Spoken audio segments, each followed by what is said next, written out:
Bro, this looks like Between Two Ferns. It is.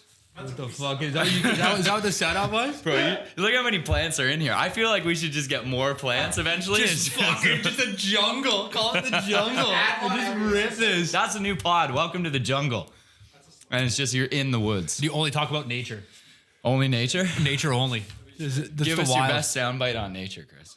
My nature. Yeah. Well, I have to say my favorite animal is a sloth. I'll start off with that. Is it actually? Three-toed preferably, yeah. I think they're cool as fuck. They only go down from their tree once a day. Actually? Or once a month. Sorry, once a month, I believe. Don't quote me on that. Hey, computer guy, can you pull that up for me real quick? yeah. What's the fact check? Throw that up on the screen here, What's the fact check on the sloth? Yeah, no, they come down from their tree, I think, once every 4 weeks to go to the bathroom. It takes them like a week to get down from the tree. They shit at the base of the tree, like bury it, and then walk back up that shit, and that's all they do. This sounds good. This is Dylan. Hi, nice Dylan, to meet you, man. Chris. Nice to meet you, bro. You too? Bro, as if you haven't been here before. No, never, That's man. crazy. Insane. I don't even think I've seen the land. Oh, really? No. Actually? I don't. Huh. Yeah, I know. You sound all right for sure. Okay. Union now. Dude, you gotta take it for a weekend. You're in like a rocket ship. Take Lo to the county for a weekend. Oh, there's no cool way to get out of it, eh? Dude, zero. No. It feels like you're falling every time. Oh yeah, 100%. I was gonna say, what's the title of this fucking thing? So Overexposed is the name of the podcast, and basically we are going into like everybody. My thing is, there's so many podcasts that like just talk about like the hype shit of like work hard and like do all the stuff. But I want like the whole point is to go a little bit deeper and like what got you started into your field and like how did that develop and like what were some of the struggles you faced along the way, and then also like what would you tell other people looking to get into a similar field. And what could they expect, like, to make a better industry overall? Okay. So we could start basically and be like, I don't even know why, like, I don't even know your story as to what got you into tattooing. Yeah. So, yeah. So, that's the rundown. I guess it would start probably, when I was like 18, 19. And, we were out spray painting a lot. And a lot of the graffiti boys that I was chilling with at the time, we'd go to their parents' houses in the basements, and some of them started making homemade tattoo machines. Okay, so I didn't even care about tattoos. I didn't have any tattoos at the time. I was like, whatever. But I like doing art. So used to go to my buddies' houses and then, just being an artist. I was like, one day I was like, fuck yeah, give me the machine. Let me hit my legs. And then I started tatting my legs and everything fell out. You can't even see it. Like it literally fell out instantly. We didn't know what the fuck we were doing. We used to make it out of like a toothbrush, like a little button. Okay. You poke a hole and you need a motor that turns, like hook the needle in so it pulls it up and down. What would happen is the needle would shoot out off these machines. No. They're so weak. It'd be sticking out of your leg. And like, there's some grimy shit. Sorry, Mom. But like we used to sit there, we didn't have a lot of needles, so we just keep our name with a piece of tape on the end of our needle, and then like every fucking day we just use the same one on only ourselves, but we just keep running these fucking You just dip it in alcohol, or do you even clean it? Yeah, smoking blunts, sitting there fucking our legs up, and then I was in insurance at the time, family business, and it was all right. Money was good, and like obviously it was a good set for the future and everything, but I wasn't having fun. Like not just fun, like it just wasn't enjoyable. I was so young. Everyone at the office was so old. It was a long game. And at 19, 20, you're like, you're not thinking long term. You're thinking more like, what the fuck? I don't want to go in every day. I was partying here. You're just chilling. And, so what happened was my dad one day just came over. He's like, man, go do something in art. Like I was drawing everything had drawings on. He's like, go do something in art. So then I started the art grind, and that started with I had to build a portfolio to get into art school. So I started taking art lessons, like classical trained art lessons and stuff, just to build a portfolio. Yeah. In the portfolio, they just wanted 10, 15 kind of works and different mediums. So like painting, drawing, all that shit. So anyway, get to art school, get in there, hate it, quit after a year. Go back to insurance. I was like, there's no fucking money in art. Like, I don't want to do art. I'll just go right back to insurance. And by the time I got back from art school, that's when all the boys I used to tattoo with and paint with started getting into tattoo shops. Okay. So I went back into insurance and I was just chilling and doing my thing. And then after work, I started going to the tattoo shops to hang out with my buddies. And so I started hanging around the tattoo shop more and more and more. And then eventually I was spending like 90% of my day at the tattoo shop and 10% doing insurance. And the owner... Was it sales? Like insurance sales? Yeah, insurance sales. Yeah. Sales, I was a broker. I did all that. And it's funny because I went from like a suit during the day and then I'd go to the tattoo shop and just mook out with everybody at night. And it's kind of like a duality of it, right? And but it was good. And I'll tell you why it was good later on in my story here. But so then the shop owner one day just offered me an apprenticeship. He was like, "You're a good artist. You know, you're here all the time anyway. I'm already sweeping the floors. You know, I grinded my way in, swept the floors, did all the bitch work, got all that done, and then finally I got in, and that's when it stared. Speed bumps, like when we're out, I'm just like flying over stuff, and it's like pretty. How do you even get out of here? I was wondering that. That's a big bump on the fucking end. No, it's so bad. You want a drink? Yeah, I'll take a fucking drink. What would you like? You have rum? Spiced rum? Yeah, I do actually. Spiced Okay, rum? so here, I've a Diet Coke, a Coke? I've got this guy or this guy. He just drinks it straight, probably. Yeah, 100%. Kraken's already open. Oh, yeah. Sure. I don't mind opening one for you, Chris. You're special. A special guest. Special guest. What is it? Spiced rum neat, just a gallon of it. You want the bottle? Holy fuck. Yeah, here, let me just fucking crank that. What a fucking cool spot, man. It's cool, eh? Was it just wide open? Dude, when you got here? No, it was terrible. So you walked in here and there was a wall. Like, I'm not exaggerating. It was like 2 feet of space, even closer than this couch was. There was like a wall right here. Yeah. And then there was a couch, so they built like a whole room around the couch because you couldn't get the couch like out. So like there was like a couch there and they just built a room around it. Are you fucking kidding No, I'm me? They put the serious. couch in first? Yeah, I think so, because you couldn't get it. You Bro, literally what the couldn't get it out. fuck are you doing? And then above it, there was a mezzanine. I hated it. I quit after about a year. And I was like, this is way too fucking hard. Fuck this. Damn. Like, it was terrible. Because you got to remember, too, like, it's permanent. Yeah. And, like, when you're an artist, you have a little bit of pride in your work. And I knew what you're doing isn't good. And, I mean, it's on friends. It's on people that know. Like, you're not marketing yourself like you're some tattoo god, right? Yeah, like, it's yeah, like, bro, yeah, I started yesterday. I've done about 2. And they both turned out like crap. Let me do your arm, you know? So it was like $20 tattoos, but it was just work. And anyway, I hated it. So I quit. But because of my business background, and this is where it related, was the shop owner at the time was looking to franchise out and open many shops and all that. And he hired me on it as manager.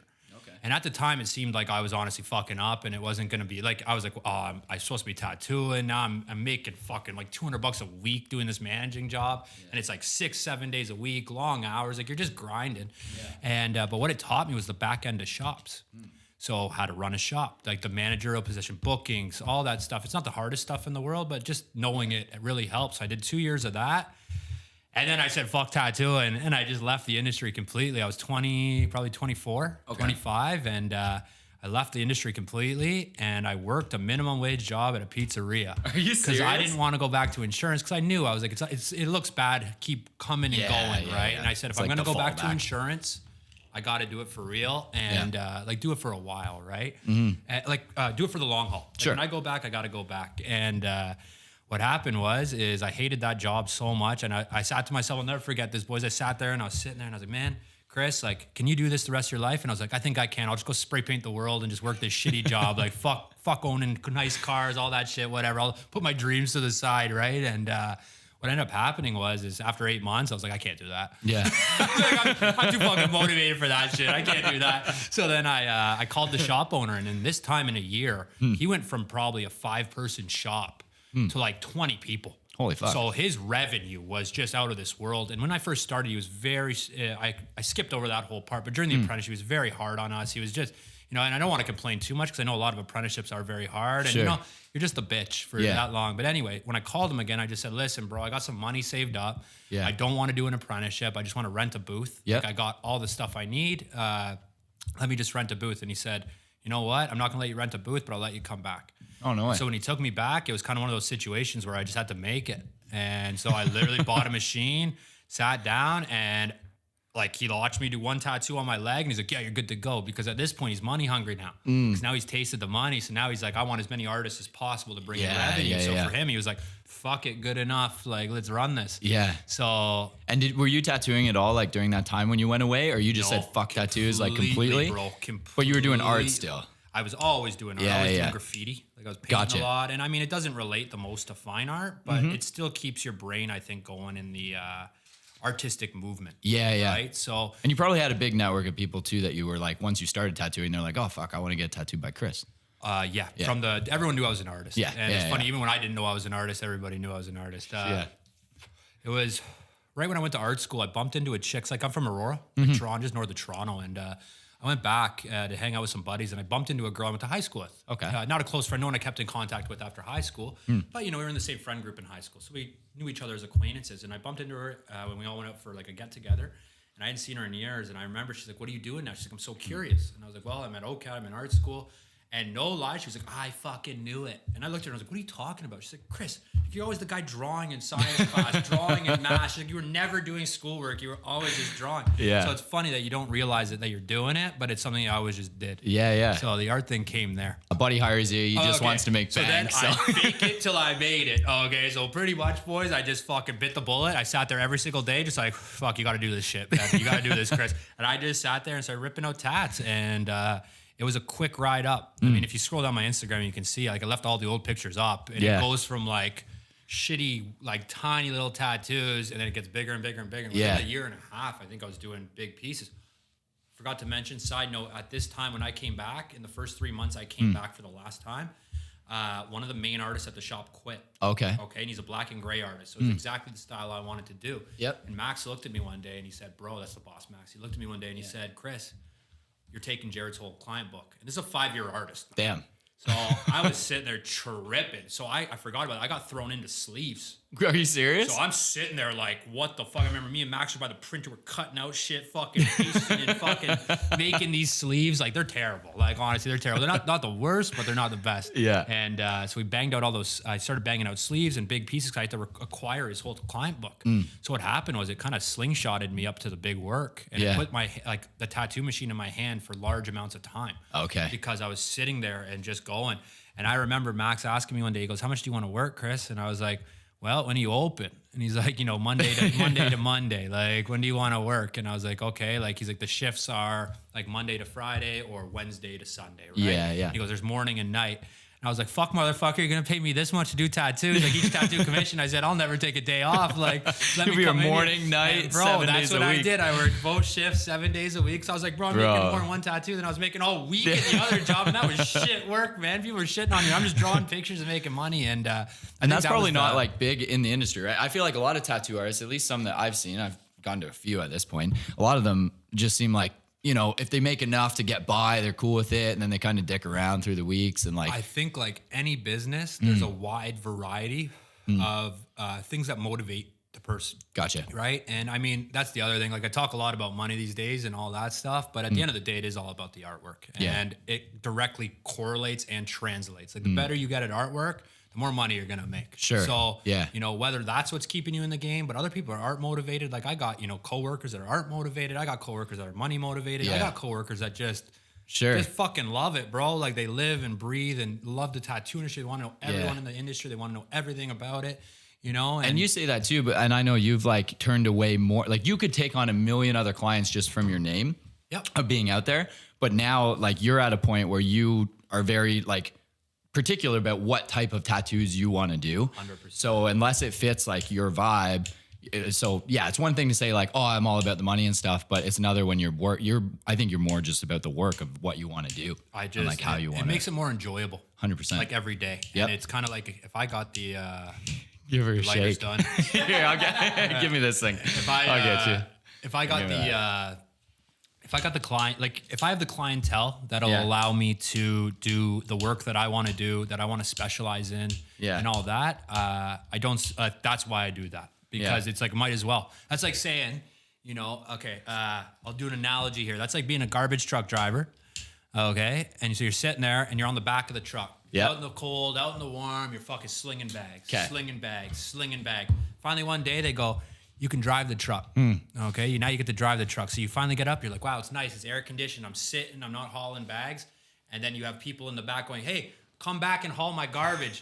Bro, you're never going back and hauling the garbage. You're just going to stick to what you do and the good job and the comfy job. And then, that's the big pieces. That's the big work. That's the big everything. And that's what I enjoy doing. That's super relatable. I feel the same way even with what we do here is like, the idea of going back to a one-person team at this point is like a thought that I never ever want to entertain. It's a thought you can't have. Because it's like, and it's so fun now. Once you get to that next level of like having a team, it's like, how did I operate in this space for so long without the team? So like to think about going back to it is like that comes with scaling as well. 100%. Right? Like the bigger you scale, it's funny 100%. Too. And the better opportunities you get, the more that comes your way, and the more you can build opportunity. Like it's super cool. And at this point, you've got a full. So tell us about the shop. Like where you're at. Well, I guess continue the story. So I was at that shop, whatever, started tattooing, bang.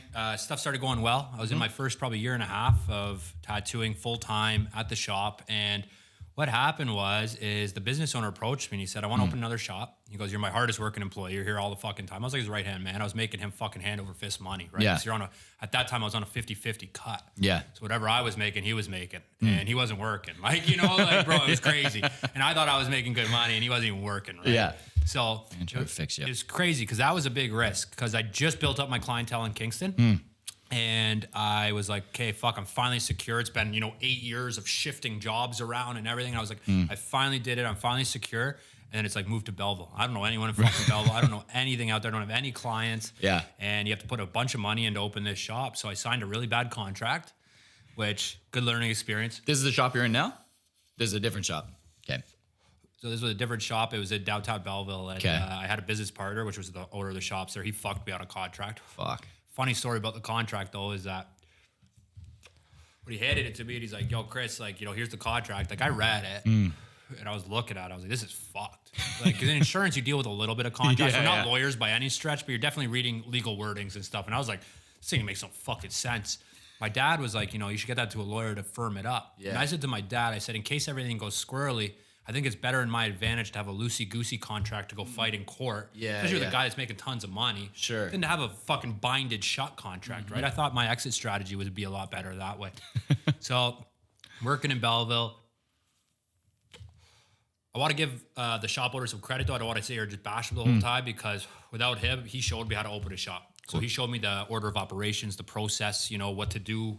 Step 1, 2, 3, 4, like how you would have any business owner has to do to open a small business at the start. And I think a lot of people don't give enough value to that knowledge. 100%. You know what I mean? Like it's 100%. almost like, there's just people. Where else are you people gonna get paid to tell people about this stuff? Right? 100%. Like, this is the order, and it'll save people. People don't realize how much time and effort and money that'll save you just having that knowledge or having a person on your team with that knowledge. 100%. Like it sets you literally years ahead just by having someone that can mentor you through that. And like that concept is because you can't learn it anywhere else. Where are you going to learn it? You're going to go to school to learn it? No one's going to teach you that shit. There's no course on Every that business shit. guy's going to tell you to pay me. Yeah. Like, bro, Yeah, 100%. I'm not going to show you how to do this. Why don't I just show you, right? Yeah. So it takes a unique especially in opportunity. competing industry in a small town. There's zero fucking chance, man. It's funny, shout out. But I had an artist message me. It was like probably about 6 months ago, right? Yeah. And it was like along those lines, like, how do I open a shop and blah, blah, blah. And she's, she's good artist, man. But my response was, you can do it. Like I advise everyone, positive, like, yo, I want you to do it.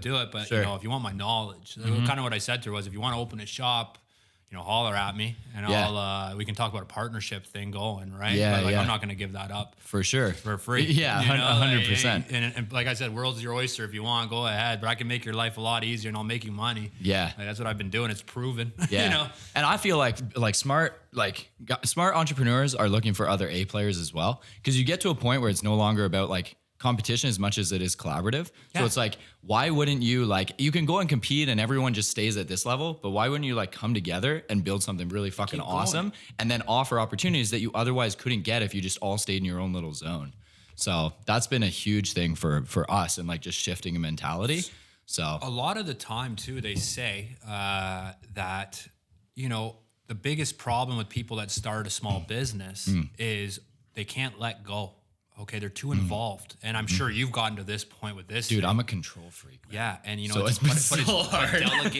Delegation, man. Yeah. Because one guy, it gets to a certain point where one guy can't do it all. Yeah. And then now you're becoming actually more detrimental to the growth of the business. Yep. Than it would be just delegating that task and putting a little bit of trust.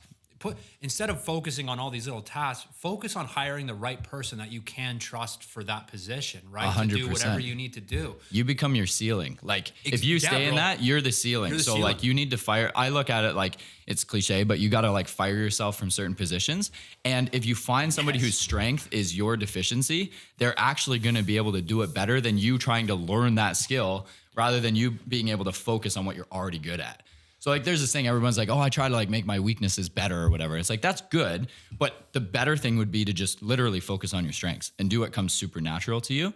And that's going to get you way further ahead than trying to spend waste so much time. On something that doesn't make sense. It's just something you could hire out for a fraction. I'm not a good accountant. Sure.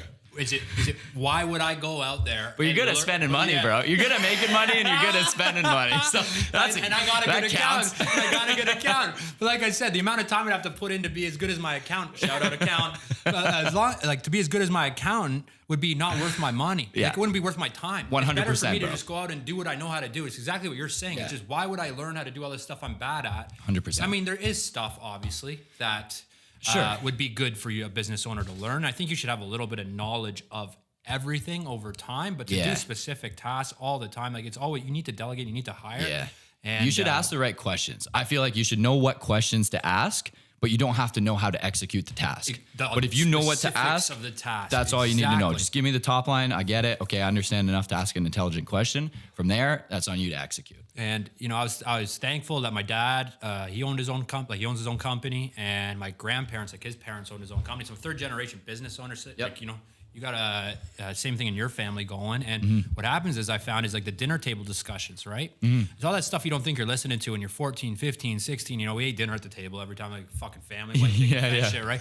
We're sitting there, and it's all that little stuff that you kind of get taught. Dad would come home and vent about his day or this and that, and it's all that little stuff you don't realize that you pick up Right. until later on when you have a business. And he stressed so many things to me, and one of those big ones is like, you got to delegate, like delegation of tasks. Yep. And a lot of people don't do it, and you can see now as I get older, and you see your friends have businesses and everything. Yeah. And it really stunts growth. 100%. It really stunts growth. Yeah. And but So then, okay, so you're in the contract. okay, so I'm in a bad contract. I'm in Belleville. He goes through a divorce with his wife. Okay.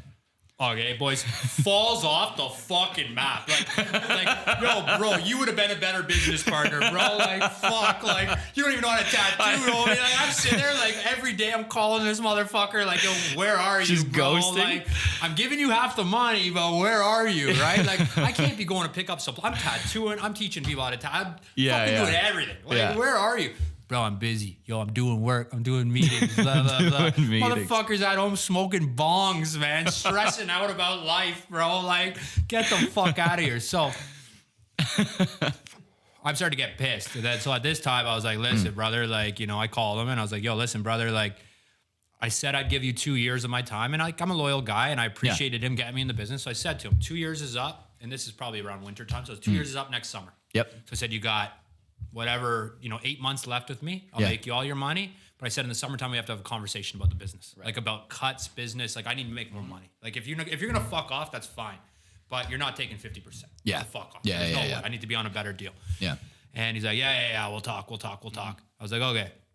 So then his divorce gets worse and worse and worse, and it's spiraling. You know how that shit goes. Fucking 100. shit gets Hey, blown up. I've been through it, everything. man. Yep. Yeah, Mine was amicable though. We were good. Yeah, this was not. Yeah, So yeah. this was a fucking mess. And then both their names were on 3 shops, 4 shops. It was fuck. fucking insane. Yeah. And then shit started, because of the lack of management, shit started popping off at the shops, okay? okay. I'm not going to get into specifics. Sure. It's a little too close to home in Kingston, but there was a lot of shit popping yeah. off the shops. People know about it. Fair. And I remember when it finally popped off one day, I was tattooing at the Kingston location at this time because I used to bounce between. Yeah. And I'm tattooing, and I look at my phone on break. Bro, I have like 92 messages, man. Holy fuck. I was like, what? I started reading them, like, Chris, what the fuck's going on? Like, Chris, what the fuck's going on at your shops? Blah, blah, blah. Because, a person that was wrong posted this big thing, and it's because she was emailing the owner shit. of the Kingston location. Yeah. I didn't own Kingston. I wasn't involved in Kingston. I Sure. didn't get to see their emails. Belleville, I got to take care of everything. We were gold. Yep. But Kingston, because the owner wasn't there, Yeah. he wasn't responding to her emails, like a very concerned client, and he was just brushing it to the side. So she posted it. It went viral. Like, viral. Damn. Like, I mean, viral. And I call him mid-tattoo, and I was like, brother, like, you need to fucking answer this person. Like, Was it like went viral like Reddit? Like where'd it go? Like just Facebook. everywhere? Oh, okay. like 5,000 fucking shares. Back. Oh my Like, God. Yeah, like, bro, it went viral, bro. That's huge especially for Kingston. That's our whole population. Oh, everybody do, bro. Like I said, 92 messages. Like, 92 fucking Damn. messages from clients. Like, what is popping off over Fuck. there? Like, what's going on? So anyway, so I call him, and I'm like, yo, motherfucker, like, real talk, we got a problem. Like, you need to fire the artist that was the trouble. Like, you need to get the fuck rid of him, right? Yeah. He goes, I can't. And I'm sitting there, bro, I'm on the phone. I'm like, excuse me?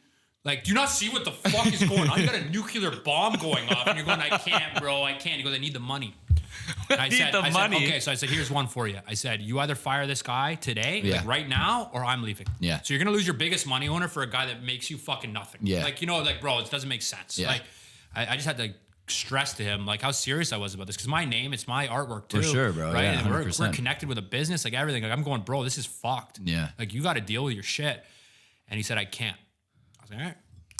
Hung up the Gone. phone, went, finished my tattoo, did a pretty good tattoo. The guy loved it. Bang, bang, bang. Got my payout, went in, boom, packed up my booth. Next day, went into Belleville, fucking packed up half the shop, took half of everything in the shop.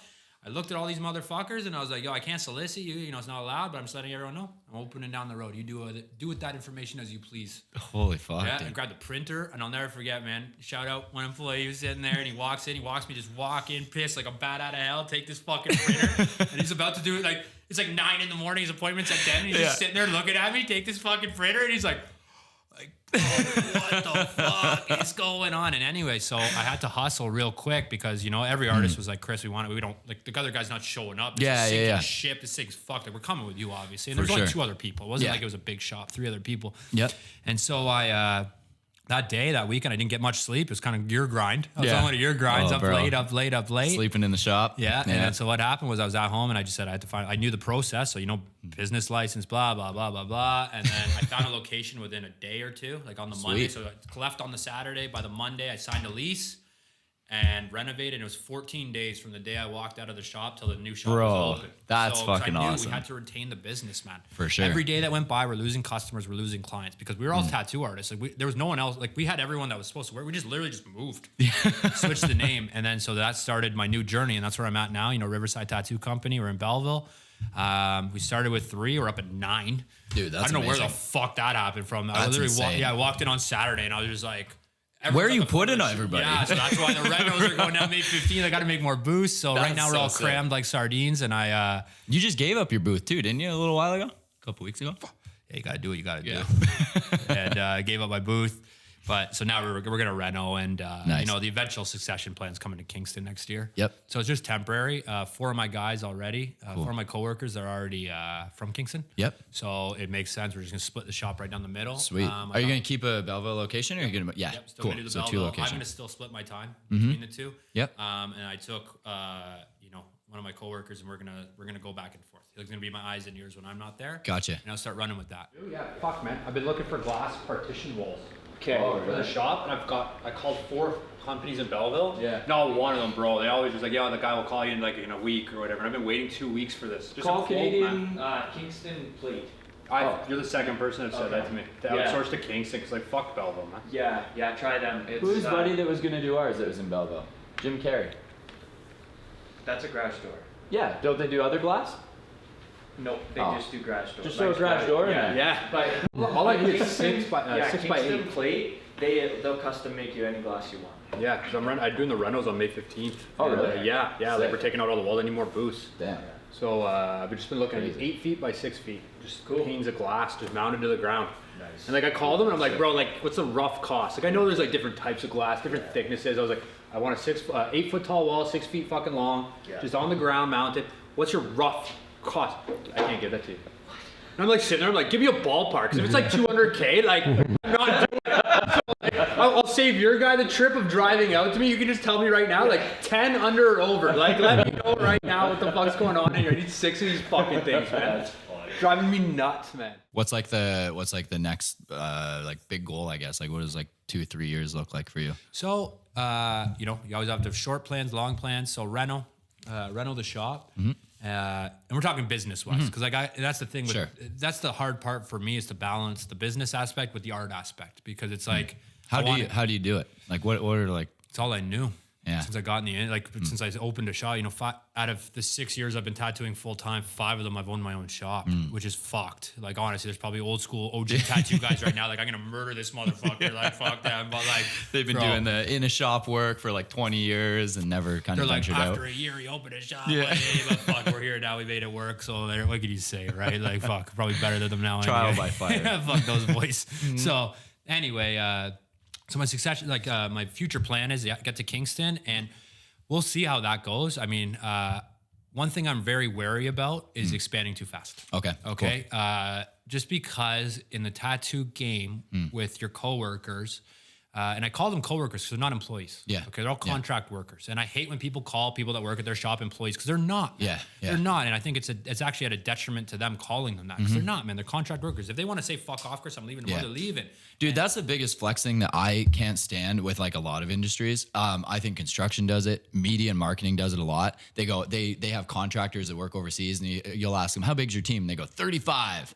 And it's like 35. They count like every person that does a graphic design for them. Yeah. They count every person that like they're did not- one they're not there edit every for them. day on the It's grind. like, dude, you're not doing what you say you're doing. If that was the case, we could say we had like 150 employees. 4 million. You know? all in Yeah. Kingston. Yeah. We did 9 figures last year. Like, where do you get these valuations and these like numbers from? So yeah, That's an I think ego that's correct. thing, right? It is And- 100%. And I think a big thing in business is like you got to relate to everybody, and you know, and you can't let your ego get out of control. And it's very easy to, and just being in a like, what is it, like authoritative position or power, Yeah. like not just like a pow- leadership. You're leading. You're like man. an industry Like a leadership position. Yeah. And I think that you know, being a little younger and getting into all this business shit is that it does go to your head. You go from, you know, down here and you're flying up, and then all this shit starts happening, and it's hard to keep that in check. And sure. you know, that's another one of those things where it's like, I don't want to be like one of those NBA guys that, you know, fucking 40 were broke, man. 100%. Like, unlike your business, like our business, when our hands give out, like I'm still, Sure. you know, I make most of the revenue myself, which is hopefully succession plan to change that. Yeah, Which would get back yeah. to that. So just grow Sure. the shops, right? So Yep. 10, hopefully 10 employees Belleville, 10 employees Kingston. Cool. 10 and 10, 20. And then, you know, we'll see where that goes because I wouldn't mind going to a bigger market. Yeah. So, And I know you've like talked about in the past, like even like teaching, like, is that a passion for you? Like kind of moving into more like nurturing the that was next. something, and it's not off the docket yet, and that was just something I thought about in terms of better use of like to use more of my time, because I can only do so much tattooing in the day. Before your eyes, bro, it's straining on your eyes. Yeah. Your concentration, like Yep. bro, it kills your you're focusing on when you do realism, you're focusing on. You're like up close like this for hours. Yeah, I mean, bro, you have a it's- cat, bro. And then I don't take like days off. taxing Like as fuck. Okay, other than last year where I had a nice little relaxing year. Other than last year, I don't really take days off. Yeah, So it's one of those yeah. things that you know that you're working 100%, bro. every single day. I can only I can't do Yeah. 24 hours a fucking day of work. Yeah. So my thinking was, and also to transition to when my hands give out, when I'm Yep. 45, 50, bro, like that's when the teaching and I have all the experience in all the years Yeah. would be great because that'll give me an income source later on in life when the tattooing aspect is gone, when I can't actually put ink on skin. Right, It's right. like a lot of people pretend like that day doesn't happen, but there's Yep. a day that happens, and if anyone can give themselves a look in the mirror in this industry, like there's no retirement plan unless you're paying into your own like unless you're paying in your OCP, like doing everything like Sure, paying yeah, CBP, yeah. planning for all that shit, putting money away, doing all that. Yeah. And you know, if I've learned anything from my grandparents and stuff, it's like you need a lot of money to retire. Like you don't like 100. You'll blow through 100K in like a fucking minute. Yeah. Like even Yeah, with a 100%. scaled down lifestyle, like you know, it's one Well, of those. dude, look at things. our climate. Like, we just had inflation through the roof. Like, we're like, our dollar is losing like 6 to 10% every single year. Off Like, topic. But Yeah. what do you think about the USD shit? oh, dude, it's interesting. I Like know. the bank stuff that like with Bro, the all those tech other banks countries and taking their currency Yep. and now trading in their own currencies. Oh, And yeah. moving away from the US dollar, which was backed by gold. Dude, and that's why it's it all crazy. started back with that. But Yeah. it's one of those things that it's a shifting landscape. Yep. That's going on. It's very scary, and they were It talking is. about cashless. Yeah. States going cashless. That keeps getting brought up. Yep. And I don't know if that's a good thing. I don't know if it's a bad thing. Yep. And it's a crazy thing. For sure. We're in crazy times, man. Inflation, there's recessions coming, and Yeah. recessions are tough. But I think people need to be like hyper aware of that. And like my brother and I, like our plan is like and I've talked to you about this, like we're looking at getting a spot in Dubai, or we're getting a spot in another country, like at least to hedge against certain things that are going on here. I think that's smart. I don't think it's like out of the, if people look at that, they go, oh, it's, it's crazy. Like, why would you do that? It's never going to go that way. But the reality is, like, look at 2000. it's going that way. Yeah, 100%, bro, like, man. if there's one thing I learned in my life is that nothing's out of the realm, man. Bro, I didn't Absolutely. think we'd be shut down for 3 years from a fucking virus. 100%. Bro, like that was crazy. And like, Yeah. not to downplay it, not to upplay it, it Yeah. is what it is. I never would have thought in my life waking up on that fucking March day. Yeah. That I'd be driving to work going, are we shutting down? Yeah. Like, like, is this the smart thing? Are we closing and then closing? That Yeah. brought it into perspective is just, that anything can happen, man. 100%. Like, anything can happen. And Yeah. you never know when. We could get hit by a fucking asteroid. You never know. It's insane, man. Yeah. You honestly, you never know. You don't, man. Anything could happen. And, But yeah, who knows what's going to go on with that? Yeah. I know that this recession, inflation's getting wild, Yep. and interest rates are going up, and I understand why it's going on. Like Yeah. during COVID and everything, when the economy wasn't being stimulated fully with all the things being shut down. For sure. They had to push it, so they lowered the interest rates to Yep. keep inflation down. Because if inflation hit during that time when no one's working, it would have been detrimental. The government's giving 100%. out funding and everything just so people can eat and Yep.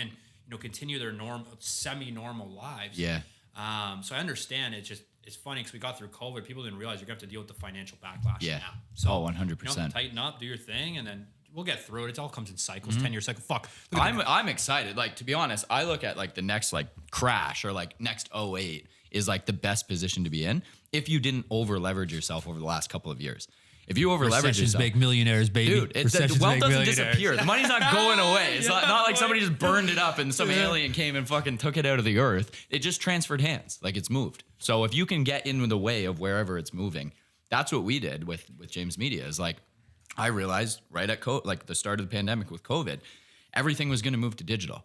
So I'm like, I looked at it like I have a 12-month window where I have to go so fucking hard on this. I'm working 7 days a week. And you have 16, 18-hour days to make Since this I know fucking you. thing. Bro, that's all I've known done, you. man. And Bro. it's funny because like you and I also like to balance out like work. So like we obviously like have a few benders here and there, but you gotta have blow to. off the steam, but you brother. still You show gotta up blow at off 6 the a.m. steam. to work. Like you Gotta still work. are there. I remember rolling in at like 5:45 in the morning and then or like 6 o'clock and being like, hey, I could either sleep for an hour or just start working. And no, but like you operate like a professional. And I think that's super rare in creative industries. Well, it is. It Like, is super the work rare. ethic, and but that's what separates you, you know, and that's what separates the good artist from the bad artist. Yep. When I was, I worked for a very high-end shop here in town. Hmm. Okay, and there was very, very good tattoo. I was the worst tattoo artist in that shop by far, and like, it was crazy. It Yeah. was like I equated it like a college basketball player. I played basketball, so I was referred to college sports player that goes Sure. to the next league, like pro level. Yep. Right? In college, high school, everything, you've been the best person in your environment. Yep. Or you might have been bad and then you became the best. Like, you've worked your way up. When you go to the NBA, these are guys that do this every day for a living, every single day. And they're not only that, they're athletic. They're all good. Yeah, yeah. And that's what I learned at that good shop is that there wasn't one person at that shop that, when they were all young, they were always the people that parents would be like, your kid's a good artist, your kid's a good artist. Right. The only thing that separated the skill gap between everybody in the shop was because everyone was a good, naturally gifted artist. Sure, they're talented. Was Yeah. the work ethic. Yeah. Yeah. Okay, the best artist in the shop, it was this girl, and she was unbelievable. And she would go home and draw. She would work all day. She'd draw all day. She'd draw all night. She'd do everything. She's And, obsessed over it. there's no. I wasn't shocked that she was the best artist. Yeah. It was like you have an inhuman amount of work ethic to sit there and do the work, right? For sure. To do artwork, and that was her passion and everything. So, Yeah. like I said, it was no surprise that she was the best artist. And like I said, that natural talent will get you to the NBA. Yeah. But where you land it, whether you're going to be Kobe Bryant or you're going to be a bench warmer, Right. it depends on your work ethic, man. 100%. And that's what separates the people at the top. And obviously the grinders, there's grinders and just Sure. people that are in it just to make a decent living. Yep. Like they don't care about being Sure, the they don't best care about the it all Lambo or all like the depends whatever whether you else, want, or- or you want to be the best or you want to be the Sure. most known. And for me, it was just I always wanted to be just known in my area and just Yeah. respected by the I just wanted the older guys to just look at me and just not go, you're shit. Right, right. Like to actually just go, Yeah. oh, what up? What up, Right. Remos? You're the man. Yeah, Like, yeah, I love yeah. chilling with you. And that's what it is. Build that respect. Exactly. Yeah. The mutual respect between them. Yeah, yeah. Like that's a big thing. Yeah, for sure. Were your parents surprised, like when you went into it, like that you've done so well in it, or did they know, like based on your upbringing, like they raised a good kid? Oh, well, Because okay. So I want us to. Okay, yeah, sorry, no, what were you gonna say? I was just gonna say because like a lot of people, I think at least in our field, my dad, if I told him like 10 years ago that I was gonna be where I'm at just by swinging a camera around, that was not a concept that was like understood. Yes. Like, understood. Like it was so far out of norm because his background was in finance. Yeah. So it's like, how are you gonna go and flick a camera around and make a living to like put food on the table or like to sleep at night, right? So I don't know if that was the same for you. That's a generational gap too. For sure. Right? Because back when he was younger, like they still had the cameras that would take up this whole fucking room. 100%. You couldn't feel the internet wasn't where it's at now, where everything's being monetized on the internet. Yeah. So I think my parents have always been supportive. I was the most obedient kid growing up, and but like my dad's, my morals were always good, so I guess that was all right. But raised right, like I was a yeah. pretty wild kid. And they were always supportive. My parents were always supportive. The only thing I can remember is like, you know, the hesitancy of me owning my own shop. And I think that's because I didn't have a lot of stability in jobs. Gotcha. Prior to that, I was always bouncing around. Oh, right? okay. So, you know, I think it came from more of a point of worry where Yeah. it's like, you know, don't spend all this money, don't go out and do all that. But they've always been in my back, like no matter what I wanted to do. And that's one thing I tip my hat off to my parents. They've always supported me fully and always supported it. Like no matter what it was, whether I was working, you know, at the pizza shop, whether I was working in insurance, they were always behind me and both my brother. Do you have like mentors now? Like how is that important like in your industry, like to still continue to get around people that push you? Like obviously there's some 100%. fucking amazing artists in the world. Like 100%. yeah. There's so what does that look like for you? Like So like any game, there's levels to the game. Okay. But and the same sense though is that I find you can always learn something from everybody. You never know where you're gonna learn something from. It could be the worst artist you've ever seen in your life, and you'll just talk to everybody and keep an open mind about it. And there's always something you can learn, man. Whether it be like even just iPad techniques or you know, there's always something to learn. But I would say probably not mentorship as much anymore, though that if a really good artist, like a top end, we're talking top level guy. Because like I said, I'm nowhere. There's levels to this game. It's just like, you know, you start making money, you're like, I'm a fucking baller. Then you go to fucking South Beach and you're like, bro, I'm a fucking peasant compared to these motherfuckers. Like, these guys are crazy, right? So it's one of those things that, you know, it's like any game. It's just that there's always a bigger dog. You know, every dog's got his day. And I think more so just my peers. There's a lot I can learn from my peers. And the level that my work's gotten to now is that most shops will take me. Like, you know what I mean? Most shops will let me come guest spot if I message them. I haven't had a shop say no yet. You know, just like, hey, I'm coming to New York. Like I messaged New York the other day. In August. I was like, you know, I'm coming to New York, blah, blah, blah. And they were like, yeah, we'd love to have you. Come on in. So that gave me the opportunity, but it's more just peers, just going around with peers. Cause I was in Ottawa 2 weeks ago and at the guest spot there at Sage and, you know, beautiful shop. I learned a lot about, they have the biggest shop. It's just scaling a business. Like that was a very good venture to go see what a very, very big shop runs like, right? With multiple layers of management, blah, blah, blah, you know, the pyramid thing, everything. And just how they operate and all that. And plus, you know, they had a lot of artists. And anytime artists get together in a collective, probably similar to your industry or any industry, when guys of like-minded stuff I never ventured out into networking within our space. I was one of those guys that was just like head down, focus on what I'm doing. I don't care what the competition's doing. I'm kind of creating my own market. Now, though, I've realized outside of our small town, because we're in a small town, when you go to the States, like you said, Miami, like South Beach, for me, it's like our industry big guys are like Atlanta, LA, Nashville. You go there and you step into that room and you're like, holy fuck, I've done nothing, bro. Zero. Nothing. Like these guys have like 100+ employee companies. They're working with the biggest fucking brands in the world. And you're right across the table able to ask, but they're going through the same things just at like a 10x level. I was going to say. But it's just new problems. And you kind of like, but to be able to have access to that and then reframe your perspective, super valuable. And it's crazy. You're right. And I feel crazy. like, especially at the beginning too, like it's great. You know, the longer you're in business, the more comfortable you get with it, the less you second guess yourself. And the more, you know, you're receptive to like pick up on things from other people. Like you said, with your head down and you're grinding and you're doing your thing. And I was like, I don't even give a fuck about knowing anybody in this industry.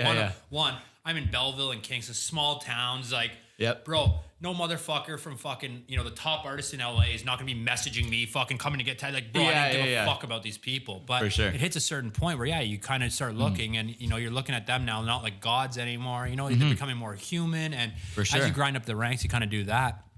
But how important is like social? So when you said I remember you told me a story. You were like reaching out to a couple people on Instagram and like offering tattoos and something. How important is social media in your space? Obviously, I think I know the answer to that. But how have you utilized it and like how does that benefit? It's everything. Everything. Okay. 85%. Okay.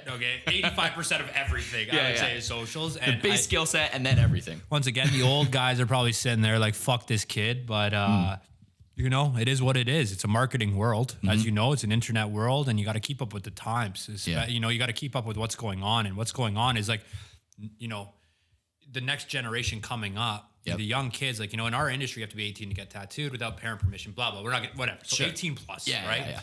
But you got to remember, is something that I focused on a lot was the younger generation, man. Like relating to them, going to them, because who's going to be getting tattooed for the next, at least end of my career? Yep. You know, like I only got probably, 10, 15, maybe 20 years left in my hands.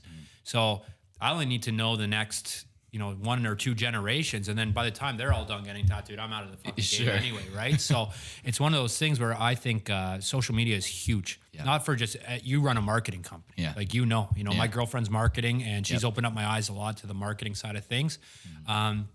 I've always tried to keep semi-relevant marketing, but like the most of your business comes from your, but there is one thing though, is that followers, like followers don't correlate. There's quality over quantity sometimes with followers, man. Yes.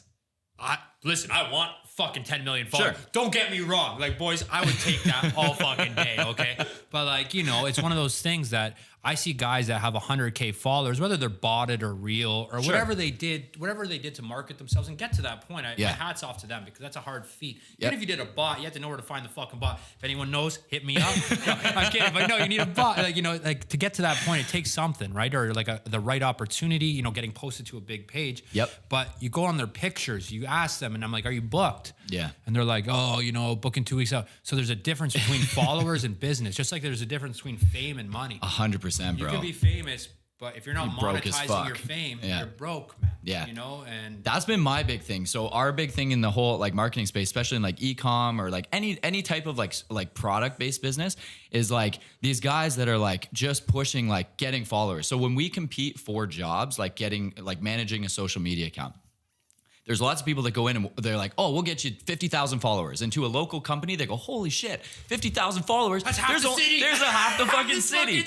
The crazy thing is, though, Zimbabwe, bro. they're never going to spend a fucking dollar with you. And it's bro. literally just a dummy metric. So it's so annoying because I know a lot of people that are literally doing like multi-7 figures from 1,000 followers.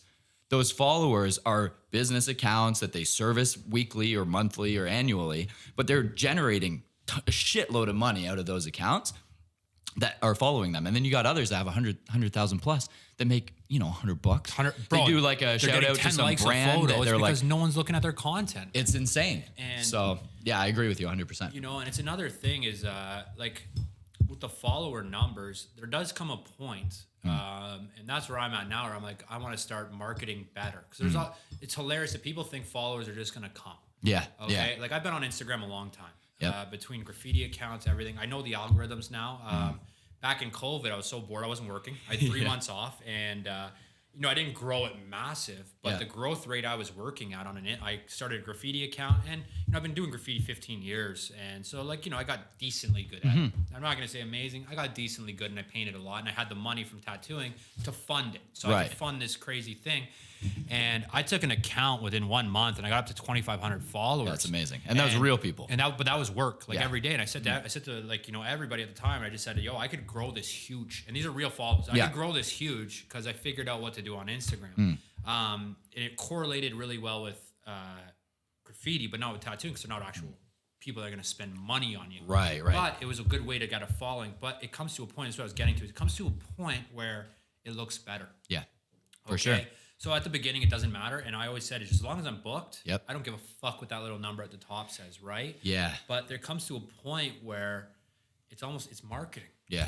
If they see that little 10K. If you want to get to that next level, I feel like it's super important. It's part of the package, right? Yeah. And if you want to expand to other markets, 100%, we're kind of in that phase, like exactly kind of where I think you were. Is we're like, we've networked, we have a great like local base, we have a really good like dedicated follower base that spends great money with us and we do well.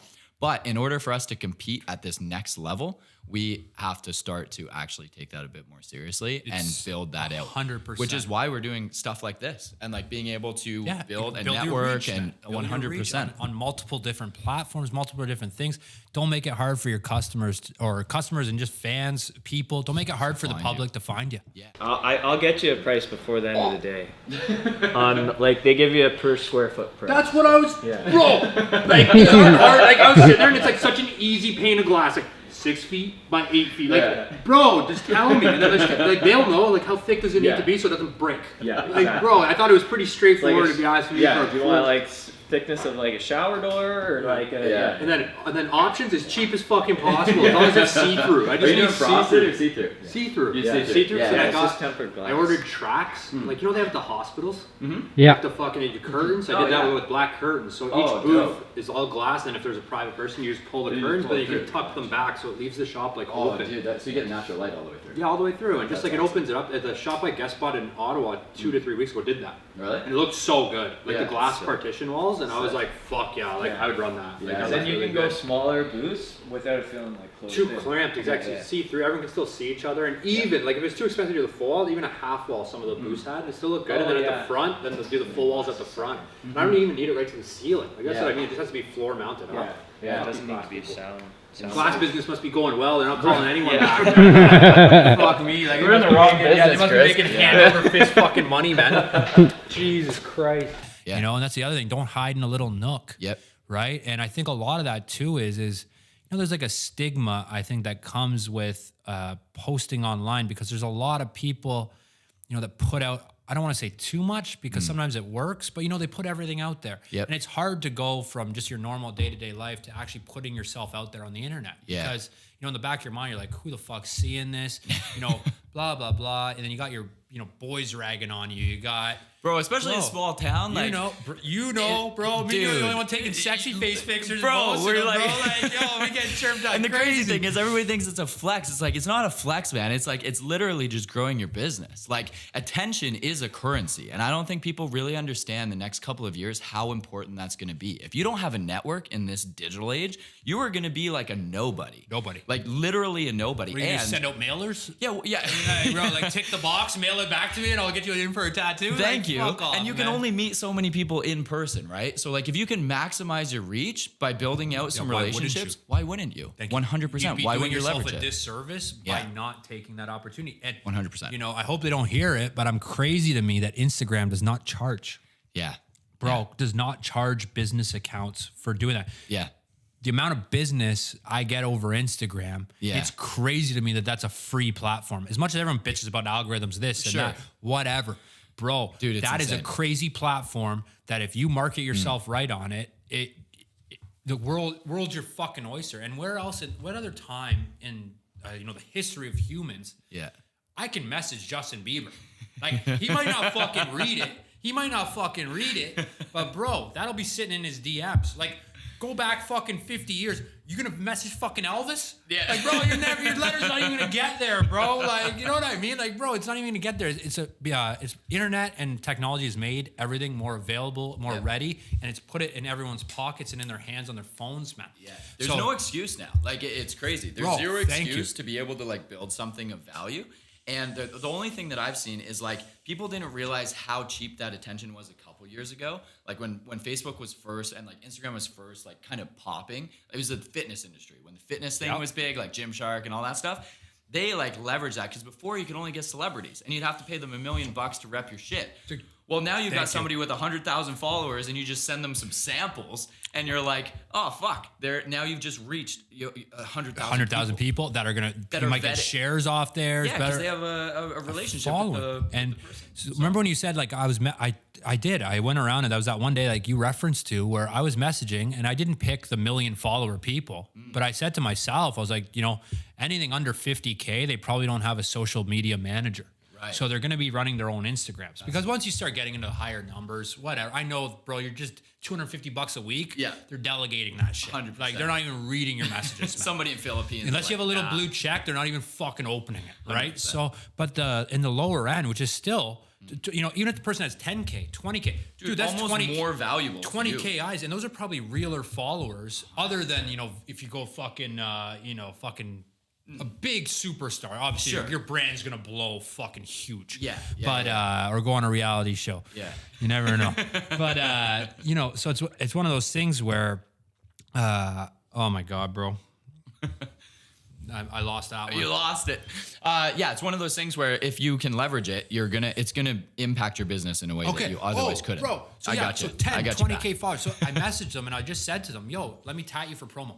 And I made sure the people I picked had the same style of tattoos that I did. Because I'm not going to message a guy that has all color tattoos and go, yo, bro, you want some black and gray realism? Fucking let's do this. But I just said to them, you want to trade an appointment for promo? Sent 10 messages out. I went to bed. And I woke up the next morning. I didn't think anyone was going to respond. And I woke up the next morning, and 10 out of 10 people, like, bro, what the fuck you want to do? Like, yo, let's go. And that's when I was like, maybe I should be shooting a little higher. Seriously. Like, if I got 10 out of 10, maybe I should be going fucking 500K followers. You know what I mean? And at that time, I wasn't ready to go through it. I couldn't believe the result, but it taught me that, you know, in this world, if you put yourself out there and well, man, most people aren't going to say no. And that's the other thing I've realized is like, there's people that used to message a lot more, like, and we're not like, we don't have massive followings or anything, but people just kind of assume you're busy. So they just like, they don't want to inconvenience you. And it's interesting because like when you put your like number out there and you're like, yeah, give me a call or whatever, like most people don't really take advantage of it, which is crazy to me because it's like, if I had the I've always tried to capitalize on opportunities. And it seems like a lot of people are just like, I don't know, there's like a hesitation or something to like, to do it. It's like anything, man. Yeah, it's bizarre. I don't know what holds it back, but whether it's, you know, taking a risk, a lot of people don't like taking too many risks. They play it too safe. And you know, in the business world, there's calculated risks. Yeah. But you're never going to get anywhere in the business world without putting your neck on the line at some point. 100%. You know, like, I don't know what your struggle was or your turning point was, but I'm sure there's times where you were sitting there at the beginning, like, you know, I just bought all this or I just did all this, like, you know, it's got to work. Oh, and, dude, you know, 100%. you made it work and there was tribes and tribulations. Yeah, like bro, the fucking you know? building, bro. Like no one else, everyone was like, oh, it's Kingston. You can't do like a studio in Kingston. Everyone goes to Ottawa or Toronto. And that was the case. And I was like, no, I don't think that's true. Like, I'm going to roll this dice. You know, it's funny because I said to my mom today, because she was like, I was like, oh, I'm on a podcast today, Mom. Yeah. You know, blah, blah, blah. And she was like, with who? And I was like, you know, my buddy Lucas. And I was like, he owns a media company. And she's like, oh, media, blah, blah, blah. And I just said to her, you know, it's something I always say to everybody when I talk about you. I just said he's a very smart guy in the sense of the way you guys marketed this place where you looked at an industry that, in my opinion, had a lot of dinosaurs in it. You know, a lot, you know, and I don't want you to say anything about it. I'm not in the industry, so I can talk a bunch of shit about it. But, you know, it's one of those things. You had a lot of dinosaurs. You had a lot of people doing a lot of stuff. And no chirp to them. I don't give a fuck. But anyway, they fucking, you know, it's one of those things where it's like, man, like, get with the times or go. And, you know, as a younger kind of guy, you came in with a great plan. And you're the only film guy in town that I know of that is doing modern stuff at a very high quality. Because, you know, you got a lot of young kids and stuff that are doing it, but they're doing it with their handicap and their fucking thing. You brought the high quality thing that Kingston needed, man. Yeah. Well, and your success shows that that was the right decision. Thanks, man. Well, my thing was like, I was a business owner first, right? So like, that was why we've done well, because we understand that the creative has to deliver. So as a shop owner, if I shoot really dope looking creative, but it doesn't get a return for you, you're probably not going to shell out 20 grand over the year I'm gonna say, fuck for you, us Lucas, to come take in me and out for do a it. drink or something. Yeah, it's like, okay, cool, it's a cool shot, bro. What is this, a tax write-off for me? Yeah, tax write-off for me? Yeah, 100%, unless you just want a cool photo on your wall or something. So we've bridged that gap between like creative, we call it results-driven creative. So it has an ROI, and we can calculate that ROI, and that's been our biggest difference, is because at the end of the day, even though I was young and whatever, I've had a bunch of businesses that some did well, some did terribly, but I knew that if I was hiring a marketing company, it had to deliver a result. And so we've taken that same mindset with how we've approached creative in an industry that typically creatives, like we said earlier, are pretty lazy. They're not that driven, and they don't really understand the business side of it. If you can combine those two worlds, fuck, you're going to do incredible. Literally your oyster, bro. And I love oysters, so. So do I. Yeah. Shout out. Yeah, what restaurant? Heist. Yeah, those oysters are dank. The best. But it is true. It's crazy. But yeah, what's like the craziest tattoo story that you have? Ooh, that's a tough one. Okay, I'm gonna say, I wouldn't say, oh fuck, tattooed a dick ever. No, but I did have a request actually. It was like 3 days ago, and it's a guy I'm working on a back piece on right now. Bro, don't throw me out like that. Yeah, come on. No, yeah. So he was just like, this guy's just gung ho. I don't know if he thinks I'm hot or what, but he's fucking. He's telling me, he's like, bro, do my ass cheeks, and I don't give a fuck, bro. Yeah. Like, real talk. You want me to tie your dick? You want me to tie your ass? Like, vagina lips? I don't fucking care, bro. Let's go. Like, wherever the needle, sure. Fuck, you want to sit through that? Let's do it. Like, I'll give you the best piece of artwork I can on that spot, and that's me. But yeah, he's just like, you know, he's like, bro, I want, and he gets this weird shit. He's like, I want my balls and fucking around it with like a fucking ram skull and shit. And it's so funny because everyone at the shop is quiet and no one's saying a fucking word. They're all just like, this guy for real? And I just looked at him and was like, yeah, bro, I'll do it. Like, I'm fucking serious. I'll run it. That was pretty wacky. But the wackiest one I've ever seen, man, was like tattoo wise. Like the craziest tattoo thing I've ever seen is a girl came into the shop, you know, middle aged. And she's like, I need this fucking tattoo right now. And I remember I just started tattooing. And I was sitting there and I was looking at her like, hey, what is it? And she's like, I want property of Mike. Let's like block letters, like fucking thick and bold, like right above it. Just right above it. Right here. Just, you know, bold. Damn. Morally, I was like, there's no fucking way I'm doing this. Like, you know, but I was like, you know what? I'm going to ask her why. Maybe if there's a good reason, you know, like if there's a great reason to get that on you, like maybe I'll do it. So I was like, all right, like, why are you getting this? And she's like, well, I cheated on him last night. And he said, the only way he'd stay with me is I'd fucking get this tattoo. And in my head, I'm like, bro, the minute I do this tattoo, you're going to go home and he's going to dump you anyway. Like, are you out of your mind? Like, what the fuck? So you did it? No. No,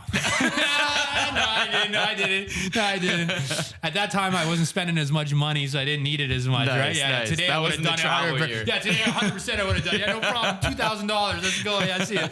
No, I'm just Done. kidding. No. But honestly, that was pretty wacky. And the girl, it's kind of one of those things you had to be there too. The girl was wacky, and you're just like, Yeah. this is the stupidest solution I've ever seen to this problem. Like, maybe you guys should just break up. Like, are you out of your mind, man? So that was pretty crazy. Yeah.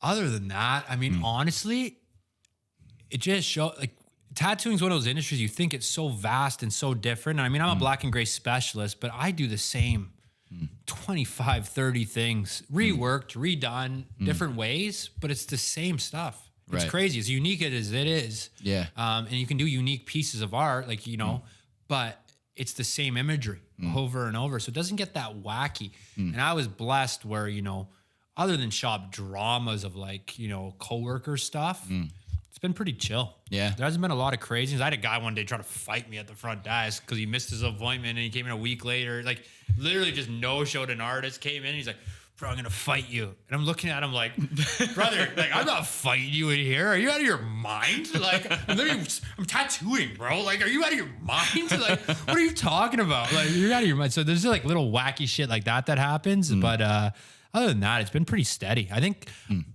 that has something to do with the industry too. I think in the place that it's grown to, it started with like the tattoos shows, you know, back in the day, Miami Ink, New Kat York Von D. Ink, Kat Von D. Yeah. All that kind of brought tattooing and where the level of it was into people's homes. Okay, a lot of like, you know, my parents that have never really even cared or looked into it. Yeah. And now it brought it to the home and it showed them that you can do beautiful artwork. You know, it's not just sketchy people doing this. It's not like the job ruiner that it used to be. Exactly. I feel It like was showing like it was a little bit nicer of work, and they just brought it to people's homes. And if you can, you can track it back to that time was the time that this industry went from, let's say, a fucking $1 million industry to the $1 billion industry it is now over the last 10, 15 years, 20 years. Yeah. Do you see it changing at all, like out of that, or do you think it's going to continue on? Like, Everything comes to an end. Yep. I think we'd be naive, whether that be in 400 years or whether that be in 5. right? Because I if you don't look know. back to like old school, It's like the been around, Egyptians bro. and It's stuff, been I think around. it's Egyptians. It's They've been probably- tatting forever. I want to argue it's probably one of the oldest art forms. Yeah, yeah, You know, it yeah. was probably. You go to I think it was Thailand, it's around like- before painting. Like they were tattooing those tribes in the Amazon. Have been tattooing for fucking. Yeah, and Thailand, like it's like built into their culture. Like it's something that's like foundational, Same right? with the tribes. It's Yeah. like, you know, it's showing whatever their accolades or stripes or whatever you want to call it. You know, that's been around forever. And I don't know what humans' obsession with body art is. And I'm not complaining because I like doing it, but it's one of those things that it's crazy that it's rooted into. They say it's addictive, and it is, man. Yeah. Between myself, you, bro. you know, you get 1, you get 2, you get 3. And not everyone goes extreme, but most people don't just get 1. Yeah. And I don't know why that is. I've been thinking about it, you know, over the years. It's something I do think about, and I'm just like, I don't know what makes this so addictive. Yeah. And so... Yeah, 'cause it hurts so some friggin' people bad, are like dude. crackheads coming into the shop, bro. Like, some people are like crackheads coming into the shop all the time, you know? Bro. I don't know what's going on here. I wince. You before you even hit my skin, I hear bzzz. You're like, you ready, bro? And I'm like, you didn't even hit my skin yet. One of your funny ones the other day, like you, like a client I've been tattooing forever, tons of sessions, and Yeah. you sit there, whatever. It's like 2 weeks ago, a week ago. I start. He goes, why didn't you ask me if I was ready this time? I was like, bro, You're just straight in. the 10th session, I thought I didn't have to. I thought you knew exactly what we were doing here. It was so funny. Why didn't you ask me if I was ready before you started that line? Like, it was funny. That's hilarious. What's your advice on like sticking with one tattoo artist versus like going to a whole bunch? Like, is there what are the benefits? So what I think is pick the style you want. Even if you want to switch up your styles as you go. Yeah. My thing is that pick the style you want, find the person in your area or find a person you love. And as long as you want that specific style, like it's your body. Yeah. You know, a lot of people are weird about that. Like, you know, it's an old school thing where old school artists, like, you're cheating on me. Like, bro, I do black and gray. Lucas, if you want fucking your leg color realism, bro, I'm going to send you to the best color realism. So my advice or my thought process on it is just go to the best artist you can get or afford or is geographically makes sense to you in that specific style. Yep. And just go to the best person. It's like, it's no different than picking a sports car versus a truck. Sure. You know, I'm not going to go to fucking Porsche to buy my fucking company work truck. You know, like go to the best person for the best thing. And that you can afford, you know, price point, distance, all that. But I think, you know, I don't mind flipping around styles. Like I got work from like, bro, more people than I can count on me, man. And is it a cohesive one-piece bodysuit? Probably the farthest thing away from that as possible. But at the end of the day, it's just, you know, for me, it was just, it's a journey. And, you know, it marks a timeline. I can remember exactly what I was doing in my life for each tattoo. And for me, it's kind of like a journey and like kind of like a timeline. And it looks badass, man. Yeah, it's dope as fuck. Yeah, it's fucking dope. You know, my mom hates it, but I love it. Amazing. And one of my last questions, what's your advice for somebody like getting into it? Like kind of best piece of advice for somebody wanting to take on this career, be in the industry? Career-wise, I would say apply to my shop. No, I'm just kidding. So I would say is just we'll put the plug right down here. You know, it's one of those things. It's an art-based industry. Like every day you're drawing, bro. It's a drawing industry. So if you don't like drawing, don't get into it because you're gonna hate your life. It's one of those things. But my advice would be is that put together a solid portfolio. Because a lot of people don't know the process of how to apply to a shop. Because it's one of these industries where we're in a transitional period. Can I just say something real quick? Absolutely, bro. That AI that they just brought out. Yeah. You know, AI, Chat GPT. Bro, I use it all the time. Yeah. Craziness, man. Yeah. Crazy. So what they started doing now is tattoo websites or tattoo pages. I've seen a couple on Instagram now that are promoting the design. So they say our AI will draw you your tattoo. And it does a good job. Yeah. Boy, it does a fucking wicked job. And like, some people argue it's not tattooable. Some of the designs are pretty intense. Yeah. But I'm telling you, there's people that are very, very good in this industry. Yeah. So for them to say someone can't tattoo that, you might not be able to tattoo that. Like I couldn't tattoo it. Sure. But I'm sure there's some boys that can tattoo this very well. You know, but it's one of those things that I can see that as the direction that the industry is going in terms of future-wise. Interesting. Is these AI renderings and maybe not because the artist is still going to want their freedom. The artist is still going to want to do their designing and stuff. You still want to make it yours. Like I don't like copying, bro. Like, you know what, with you, I always 100%. I'll be like, bro, I want a bear. And you're like, all right, let's not do that bear. Let's do it this. And it's always better. Like you always make it better than what is my head. Because I'm not an artist. I never use other people's artwork. Yeah. But it's one of those things where that will give a client, I think, a better basis. You know, they can go out on their own. And I just had a client do this to me last week. He sent in an email. He wanted to book. Yeah. He's like, I paid for the chat or the AI to draw me these 3 tattoos. He goes, it doesn't have to be exactly these pictures, but I like these 3. Right. And so what I think is a good tool, and I think the industry is going to go this way in terms of it gives clients the opportunity to kind of pick the tattoo they really want. Yeah. And then, you know, find an artist they like that can execute it. And then that artist can just modify that a little bit and bring it into their style. But that is something I can see because the design process takes a long time. Dude, you know what's crazy? I feel like with AI, you're going to get to a point where you can upload all of your past shit that you've done. And that AI will learn your style and actually do those little things and then generate based off of what your work was from like 500 different designs that you've input to it. So then it is like tweaked to you. Then it'll kill you. Yeah, then it'll kill you. it'll imprint your serial number in there. And then it'll turn on you and start gutting you down. Come into a fucking bot. With the AI bot coming through the fucking place. That's Look insane. Look out. No, but it's true. And I'm telling you, AI, scary, man. Yeah. Oh, it's crazy, man. Amazing. Yeah. But You know what's I so think I've funny? watched Terminator too many times. Probably, It's freaking the dude. shit out of me, bro. Like, You know what's so funny with AI though? There's so many people that like back in the day would always look at the grandparents and be like, how do you not know how to use the computer? And then they're now like with digital media and AI and everything, they're like, oh, I don't want to do that because it's like whatever. I'm like, you don't realize you're that person now. Like you're the 60-year-old that's like totally like Against it. inept. Yeah, like against it, man. Yeah. It's like- and it's like, you're that person. Like you don't realize that that's the future. You got to adapt. You got to be flexible and move into those things. So I think that it's always a tool. but that's in It's how to any use it. business, any industry, anything. And I think this is hats off to you guys here for doing such a good job of it. And that's keeping up with the times, man. Thanks, man. You know, truthfully, like that's something I respect a lot. And, you know, you see all the best top business people doing is that you got to keep up with the times.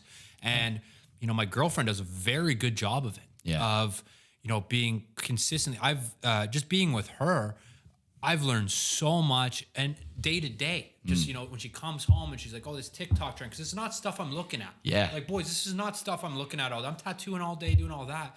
So Chris, like, you know, I've seen this TikTok trend, have you seen this? And it keeps me up to date on what's happening with, you know, what's relevant In the real online, world. In the real world. Yeah. man. What's crazy is that is the real world. Like that's You know? more the real world. Well, than that's the people- world I work in. That's the Yeah. world where, you know, Yeah. like, and you know, that comes to the debate where, you know, editing photos. Okay. So that was a big debate in the tattoo industry I've seen. Cause like, thankfully I got into the tattoo industry. You know, a lot of the rookies now, they didn't see the old game. So I was in before iPads, before, before Instagram was that big, like that Sure. crazy for business and all that, before people were editing photos. Yeah. So I was back in the day where you print it out, you put it through a light table, you're tracing it through 400 different sheets, trying to fucking create. Bro, it was insane. The process Yeah. was so inefficient and so bad. And as the tattoo industry picked up and more monetary value came in the industry, all the companies started catching wind of it. Right. And now supplies are more readily available. Everything's more readily available. So it's easier tech centric. it's easier to do. And you know, but staying relevant with in terms of like even like me blacking out the backgrounds of my photos, right? Or getting a photo booth set up, getting a polarizing filter on your camera, Sure. right? And these are all things in the industry that, yeah, some people will argue. And, you know, I see both sides, like most things. I'm opinionated, but I do keep an open mind to both sides. 'Cause I do understand everything in this world, there's like 50 shades of gray. Yeah. It's never black, it's never white, it's Yeah. life. There's always 50 shades in between. And I don't think there's not a valid argument from either side. But, you know, a lot of the guys were like, bro, like, you know, these people are editing their photos heavy. So the client's gonna go get his tattoo. Be like- It looks great online. The guy's got 4 million followers. His tattoo looks fucking sick. Yeah. But it's like in person, it doesn't look like that. And there was a tattoo page that came out years ago called Tattooed Truth Fairy. Okay. Okay, so they would take the photo off the artist's fucking page, and then they would put the healed photo that a client would send them beside it, unedited, clear.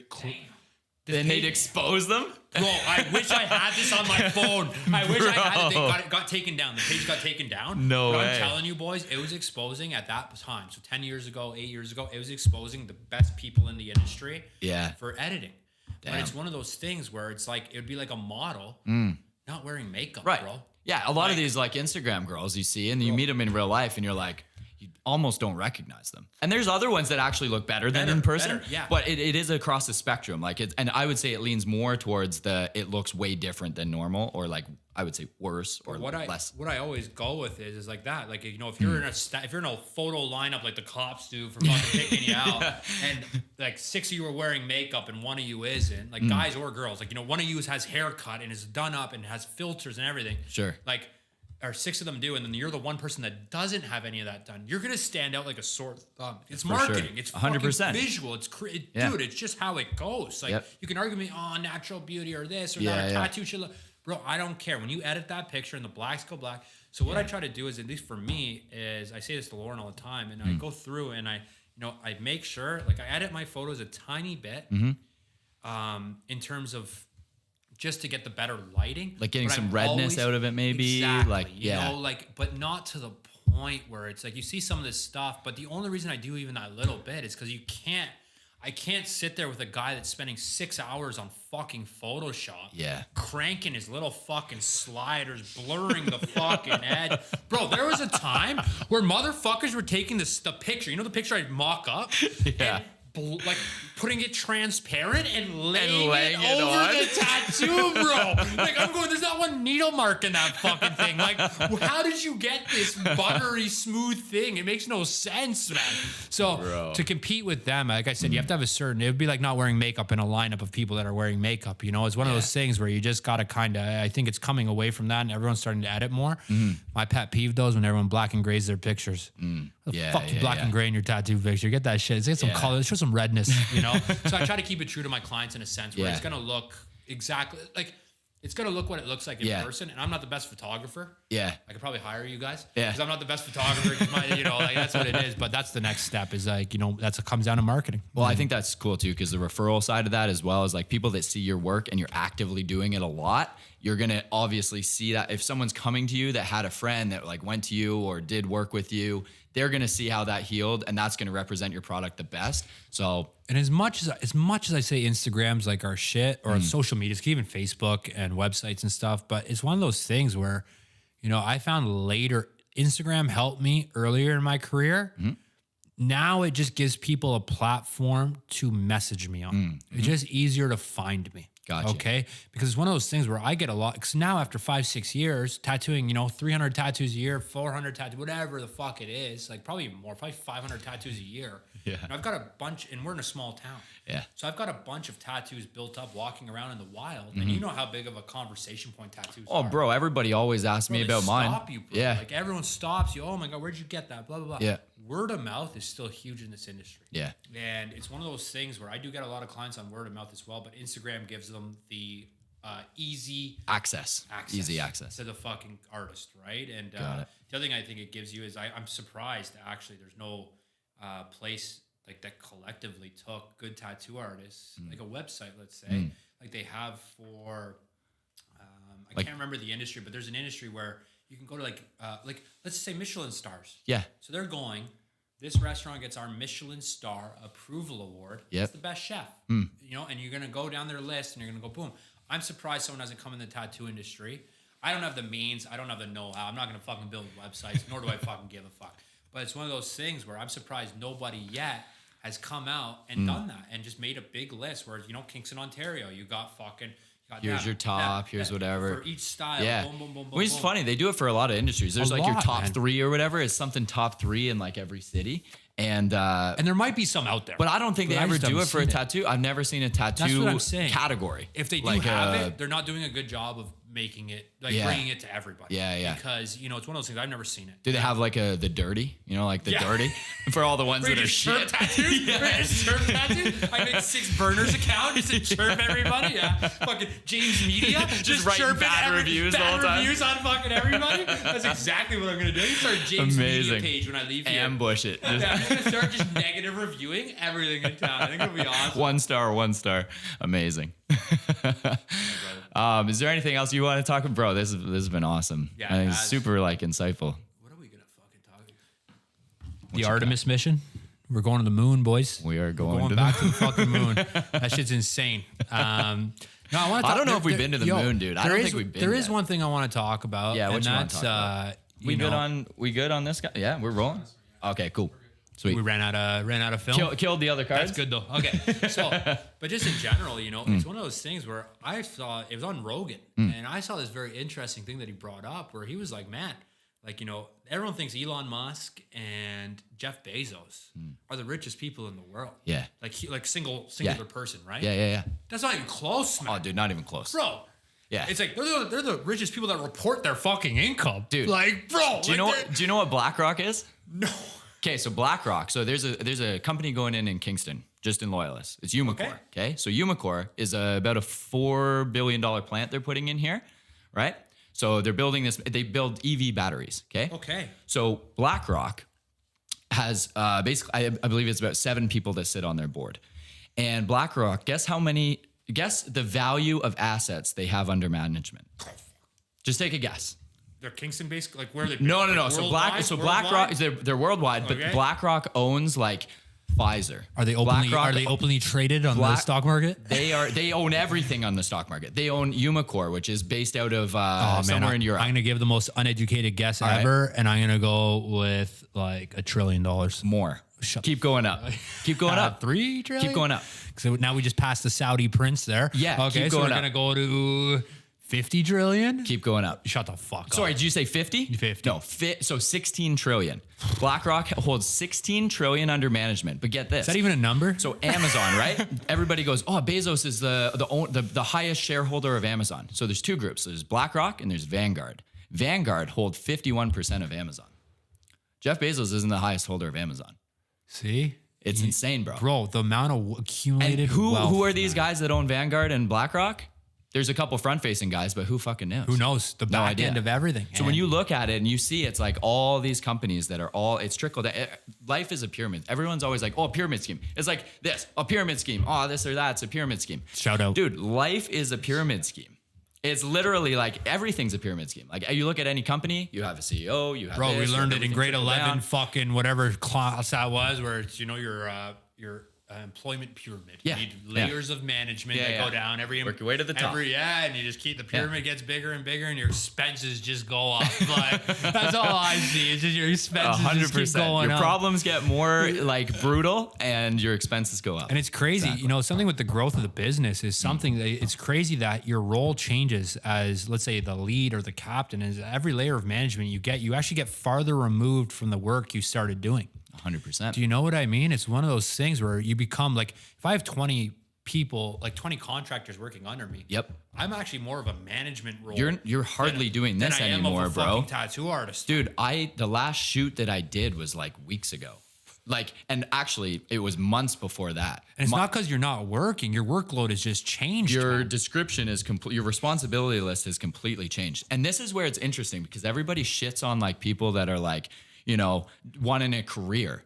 And it's crazy to me because not everybody wants to run a company, because at the top, if you have like staff, let's say even a 10-person company, you're not doing the passion thing that you started out doing anymore. You're so far removed You're from it, so bro. far removed from it. So a lot of people, like there's a lot of value in running gunning or having a small team, like 2-3 people where you still get to operate in your passion. And I've got a couple buddies that have the opportunity to build like multi-million-dollar companies, but they never will because they love what they're doing. And I think there's way more value in that, like waking up excited about what you're doing. I think I'm a sellout. Because not everybody, but you're also a good manager, bro. You're good with people.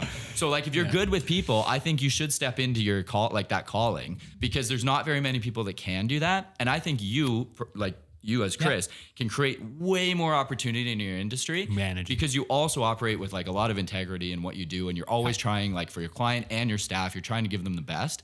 That's super rare in your industry. So if you are in that space, I think you should do it. But it means that you're not going to get to operate in your passion as much, typically, unless you like do it on the weekends or like in the evening, or do this. Like, and this is that's fun, the balance, man. It's like, Yeah. and that's the hardest part in my industry, at least, is that because, bro, I like tattooing.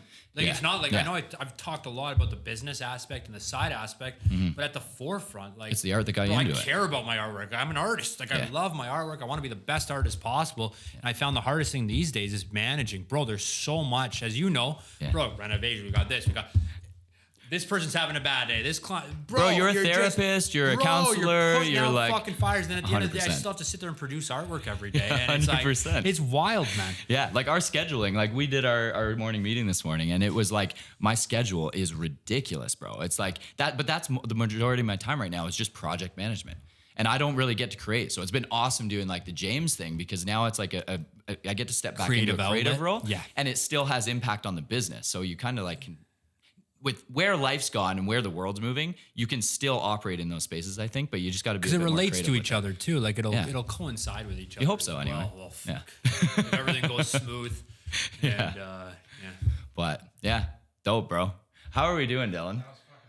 That was a good podcast. Keep going for I I'm know. saying I got useless topics. I can keep Bro, going. I was yeah. like, you're like, I was most excited for you to come in because I was like, you're like, I don't know, you got good stories, you're good. Bro, and the thing is, Our shop stories are fun. yeah, and I fucking, bro, like they're not appropriate for the fucking way. podcast cameras here. I know That'll be for your pod. When you Bro, start yours, then we bro. can unload those So stories. my mom this morning, when I was telling her about, like, yeah, Mom, doing a podcast tonight, blah blah blah, and she was like, Chris, watch your fucking mouth. Like, she knows me. She knows. She's like, Chris, like, are you sure? Like, and I'm like, Mom, trust me. Once it's out there, it's out there, I was bro. like, trust me, Mom. Like, I'll keep it socially appropriate because, like, I get pretty offside at times. Shop Yeah, banter is yeah. fucking hilarious, but you Awesome. But you also offer it like with professionals. And that's what I was saying. And also, I talk to people for 6 hours every day. We're like a hairdresser, bro. Except our client sits there for 6 hours. Yeah. So like every day, I'm just talking shit. And that's why it's funny because everyone knew me was like, bro, you're gonna be so good at podcasting. Like all you do is talk. Like I talk. I can talk about the most random shit, anything. But yeah, it's part of the industry. Well, give your plugs. Where can people find you? You can find me Remos Tattoos. The shop is it's on Instagram. Everything Remos Tattoos. And we got our shop page, Riverside Tattoo Company. You can find us on Instagram, Facebook, website, everything there. Other than that, come to Kingston, holler at the boy. Let's go. Be at the spot. Bottles at the spot. We're the only ones there. See you Saturday. But yeah, no, man. Thanks for having me. I appreciate it a lot. Of course, bro. Love you, Had a dude. fucking time. Love you too, brother. Anytime. Amazing. That's a wrap. Let's go.